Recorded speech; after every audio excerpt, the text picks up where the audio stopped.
This is Alan Bush with the Daily Financial Forecast for Thursday, April 6th. Starting out with the stock index futures, there was a hard break yesterday afternoon when the Fed released the minutes from their March 15th policy meeting.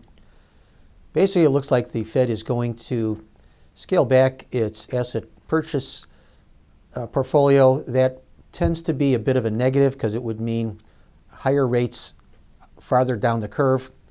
But probably more important than that, we had Speaker Ryan's comments concerning tax reform, and his estimation could take longer than previously thought. So those two negatives taking the indices lower yesterday.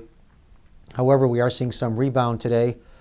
In spite of those two negative pieces of news, we do feel that the dominant influence is the still relatively low interest rate levels, not just here in the U.S., but globally, that will continue to support stock index futures. So we believe that the bull market is intact and that within the next couple of months, we will see some new highs in all of the major indices.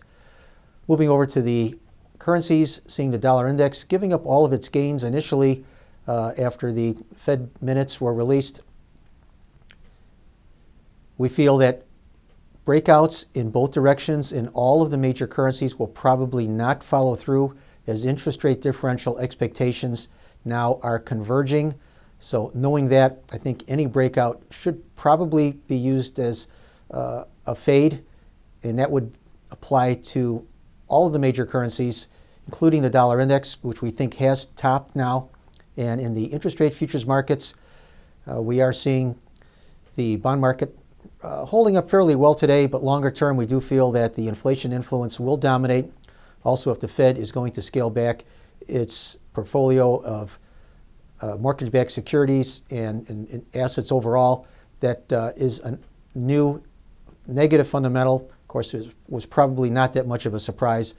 So continue to trade bonds from the short side on strength, but my favorite trades still remain gold and silver. Inflation is still the dominant influence that will take both of these precious metals higher.